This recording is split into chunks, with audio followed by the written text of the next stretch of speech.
If you look at some of the examples that I used and the analogies that I used, you realize that groups of people around the world are very, very different. So go back to that analogy of the woman in Iran versus the Muslim woman here in the United States.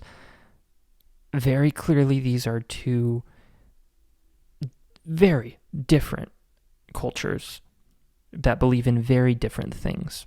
And it would be wrong to assume that they should live according to the same rules, right? It is absolutely true that different cultures seem to have different moral rules. So an example that I put into the notes, imagine a tribe on a remote Pacific island. And then imagine, I guess you would call it a tribe that existed 2,000 years ago on the island of Britannia. And then compare those two groups of people to modern American culture, 21st century America. Do you honestly think that they could live according to the same cultural rules? Of course not, because they developed different cultural rules based on their time and based on their location. The very fact that this concept exists seems to point to the fact that rules themselves are just products of culture and products of our environment. They're not necessarily something that are, that applies to every single person that exists in the world today, let alone throughout all of history. There are cultures within the past, and you know what, maybe even today, I'm not aware of any, but maybe they're out there, that have promoted cannibalism. Do you think that cannibalism is a moral good? Of course not, because you live in modern 21st century America. But could it be possible that we believe that cannibalism is a moral evil simply because of the place that we grew up in at the time that we grew up in that place? This is what a relativist would think. It's nothing that was set in stone from the very beginning of human history. This is all things that are just products of our environment. Some cultures, and I think we're aware of them here in Utah, they promote incest or polygamy. Just to be safe, I'll say Utah polygamy. Ignore the incest part. Who are we to say that those practices are wrong? I'm not a Mormon. I don't practice Mormonism, and I don't practice fundamentalist Mormonism. So who am I to say that fundamentalist Mormonism is wrong? It seems very unfair, especially considering my only experiences with Mormonism have been when I moved to Utah 2 years ago. Who are we to say that those practices are wrong simply because we do not abide by them? Again, this is the point of a relativist, and so far so good. I think I would agree with it to this point. The issue, as a Catholic, I believe in the moral law, or not the moral law, the natural law. Sorry. There seems to be some semblance of a structural objectivity to cultural morality, regardless of culture. So what do I mean by this? Well, there seems to be some things that humans, or some rules that humans have, regardless of their place in time, regardless of their place in geography, and regardless of anything else. These are sort of like the fundamental rules that humans abide by. Almost all religions are based on some version of the golden rule. And if you're not familiar with the golden rule, think of the Christian definition of do to others what you would want them to do to you. Most other religions and most other cultures take a negative approach to it, where it's like, don't do this thing to this person because you don't want them to do it to you. There has always been this very reverent treatment of elders, parents, ancestors. And the reason why is because, they took care of you, but not only that, but they know more than you because they have more experience than you. They're somewhat above you. This has always been the case, and I'm starting to see this mentality drop a little. And so I was really grateful to see in a lot of your responses. I was a little bit nervous about this, in a lot of your responses to the discussion question from last week regarding what your take on the coronavirus is. The coronavirus is deadly to elderly people.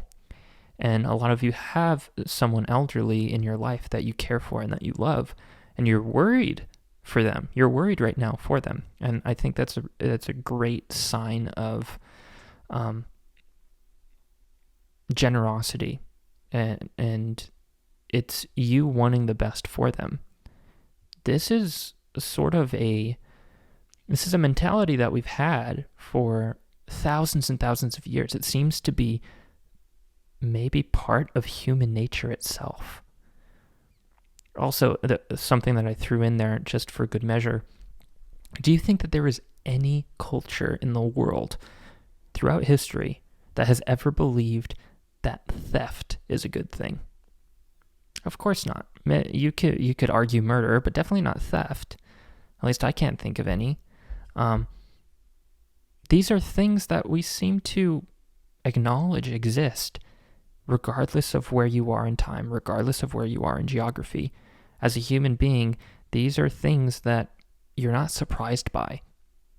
Other rules that cultures and societies set up, they might surprise us because we're not used to them, but these seem to be things that are inherent or natural. This is what I am referring to when I say the natural law. I think something that makes a lot of people uncomfortable is that when I make this claim about the natural law, they think that no matter who you are as a human person, no matter what continent you resided on at any time in history, you would have come up with this mentality either way, which technically I guess I would stand by that claim. But even if you don't, there is a point, there is a singular point from which all humanity comes from. Perhaps that was the moment in history, whoever that individual was, that all human beings descend from. Perhaps that person set up rules for their offspring that became the origin of moral structure. I don't know how that would be passed on cognitively, but you can definitely see how that passes on through action. So the question becomes, all those rules that first person made up, did they just make up those rules for whatever reason? Was it arbitrary? Was it just because they wanted it? Or was it because those rules were necessary? Things like the golden rule, things like respect for the elderly and for parents and for your ancestors, things like don't steal or don't murder. We seem to see it in other animals too.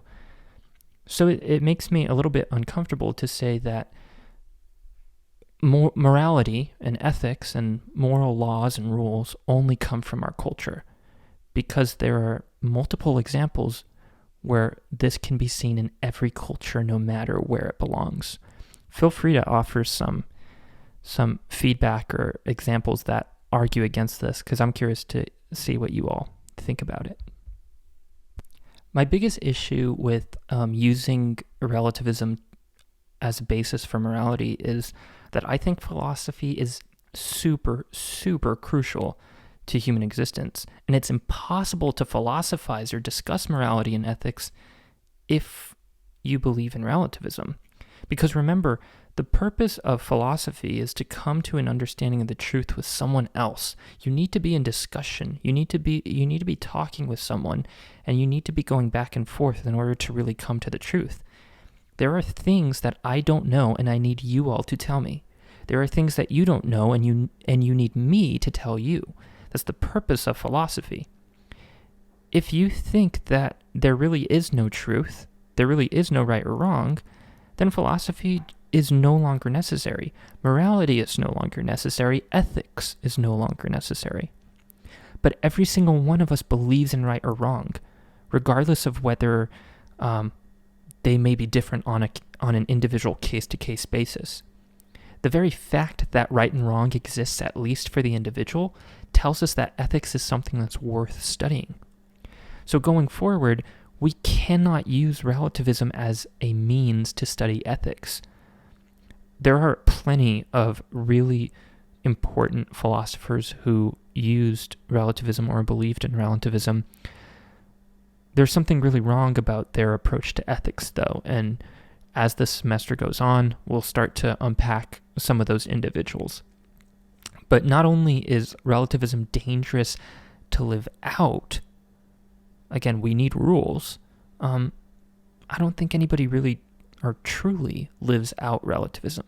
So keep all of these things in mind as we continue on to our next note sheet. And before we finish up this note sheet, I want you to keep in mind, because again, this is theology, even though we're taking it through a philosophical lens, recognize that if you are going to reject relativism, that does not mean that this rejection is based in religion or theism. What is necessary going forward, though, is recognizing that a rejection of relativism is neither religious nor theistic. There's really no need for us to acknowledge the existence of God or a higher power to understand that relativism is self-contradictory. We can come to that understanding simply through logical reasoning.